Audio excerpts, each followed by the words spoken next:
सुगस premiere energies ने अपने quarter 3 के रिजल्ट्स अनाउंस कर दिए हैं। अभी पहला ही पीडीएफ है कंपनी के रिजल्ट्स का। बाकी जो भी डिटेल्स होंगी, फॉर एग्जांपल कंपनी के चार्ट्स एंड ऑल, वो मैं आपके साथ अगले वीडियो में डिस्कस कर लूंगा। कंपनी के fundamentals and all, financials and all, सब चीजें चैनल पर ऑलरेडी एक पाइल्ड अप है एक वीडियो के अंदर प्रीमियर एनर्जीज के ही। जरूर देख लेना, क्योंकि आप लोगों के कई सारे सवाल हैं कंपनी के लॉन्ग टर्म चार्ट को लेकर के और कंपनी के फंडामेंटल्स को लेकर के। तो ऑलरेडी वीडियो अवेलेबल है प्रीमियर एनर्जीज का, देख लेना। और सीईआरसी एक इंपॉर्टेंट चीज जिसका अक्टूबर के महीने से प्रीमियर एनर्जीज के ऊपर नेगेटिव इंपैक्ट पड़ रहा है, पता होना चाहिए आपको। ये भी वो न्यूज भी आपको मिल जाएगी उस एक वीडियो के अंदर। I am NISM 7 certified, subscribe जरूर कर देना। ये है कंपनी के रिजल्ट, और जितने भी फिगर्स आप स्क्रीन पर देख रहे हो ये मिलियंस के अंदर है, बट चिंता मत करना क्योंकि हम हाथों हाथ इनको करोड़ में कन्वर्ट कर देंगे। ठीक है, सबसे पहला सेगमेंट है कंपनी का टोटल इनकम। दिसंबर 2025 कंपनी की टोटल इनकम है 1966 करोड़। ये मिलियंस में लिखा हुआ है, मैं इसको आपको डायरेक्ट करोड़ में बता दूं, 1966। ये है कंपनी की टोटल इनकम। सितंबर में थी 1921 करोड़ की, यानी कि क्लियर है कि कंपनी को अराउंड 45 करोड़ के आसपास का इंक्रीज हुआ है इनकम पे क्वार्टर ऑन क्वार्टर बेसिस। पिछले साल थी 1749 करोड़ का, तो कंपनी की लगभग 310 के आसपास का इंक्रीज है। एक बार इसको कैलकुलेट कर लेना आप यहां पर, बट मैंने कैलकुलेट कर लिया आप लोगों के लिए, और मैं इसका ग्रोथ परसेंटेज भी लेकर के आ चुका हूं।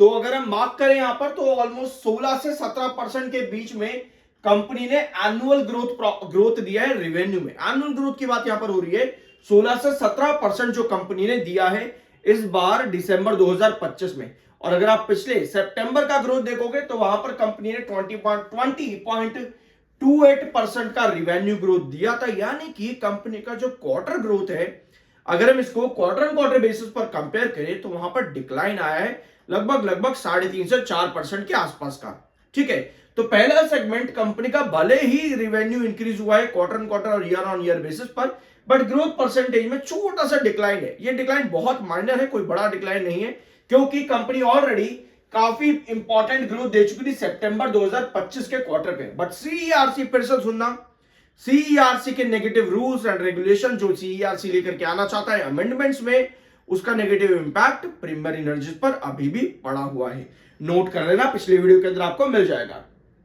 ठीक है, अब आते हैं आपके नेक्स्ट सेगमेंट पर। टोटल एक्सपेंसेस कंपनी के कितने, यानी कि खर्चे कंपनी ने कितने करे हैं, 1460 करोड़ के। सितंबर में थे 1454 करोड़, यानी कि 6 करोड़ का खर्चा कंपनी का क्वार्टर ऑन क्वार्टर बेसिस पर बढ़ा है। और पिछले साल थे 1398 करोड़ के आसपास, यानी लगभग हम 1400 करोड़ मान लेते हैं। यानी कंपनी का खर्चा इस बार 62 करोड़ जो है इंक्रीज हुआ है ईयर ऑन ईयर बेसिस पर। खर्चा कंपनी का बढ़ा है यहाँ पे, बट इतना नहीं है जिसके हिसाब से कंपनी के रेवेन्यूज है। तो इसका इंपैक्ट कंपनी के प्रॉफिट्स पर पड़ेगा डेफिनेटली।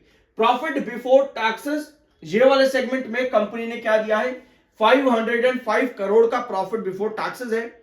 सितंबर में 462 करोड़ का कंपनी का, 467 करोड़ का प्रॉफिट बिफोर टैक्सेस था सितंबर में। यानी क्वार्टर ऑन क्वार्टर बेसिस पर कंपनी के जो प्रॉफिट्स बिफोर टैक्सेस है वो इंक्रीज हुए हैं।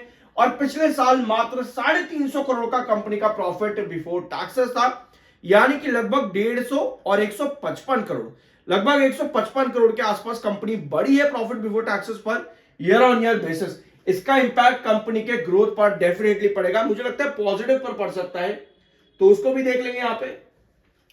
At the end profit for the period company का है 391 करोड़ का, और पिछले साल था 255 करोड़, यानी 45 और कितना हो जाएगा ये आपका 91, जो भी आपका कैलकुलेशन बनता है उसको मैं आपको बता दूं 136 करोड़ के आसपास होगा। 136 करोड़ कंपनी का प्रॉफिट जो है इंक्रीज हुआ है ईयर ऑन ईयर बेसिस पर। सितंबर में 353 करोड़ का कंपनी का प्रॉफिट था, यानी कि बोथ क्वार्टर ऑन क्वार्टर और ईयर ऑन ईयर बेसिस पर कंपनी के प्रॉफिट्स बढ़े हैं। बट ग्रोथ परसेंटेज बहुत ज्यादा मैटर करता है, तो ऐसे में कंपनी का ग्रोथ आया है अराउंड 60% के आसपास। 60 से 65% आप इसको मार्क कर लेना।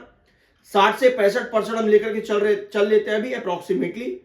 सो कंपनी का ग्रोथ 60 से 65% आया है, और सितंबर में कंपनी ने दिया था 72% का ग्रोथ प्रॉफिट आफ्टर टैक्सेस के अंदर।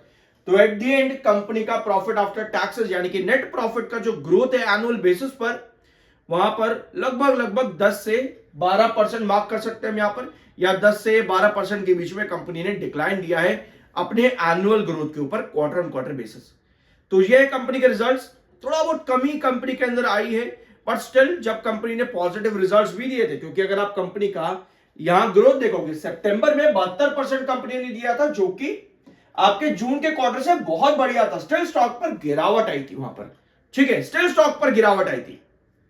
तो ये पॉइंट नोट करने वाला है कि कंपनी का सितंबर में भी ग्रोथ बढ़ा था, बट सीईआरसी अगेन बहुत इंपॉर्टेंट अपडेट है, जरूर देखना उसको, इंपैक्ट पड़ रहा है अभी भी और पहले भी। सो ये है कंपनी के रिजल्ट्स। आई बिलीव कि आपको इस वीडियो में कुछ नया जानने को मिला होगा। सब्सक्राइब जरूर कर देना, मिलता अगले वीडियो में।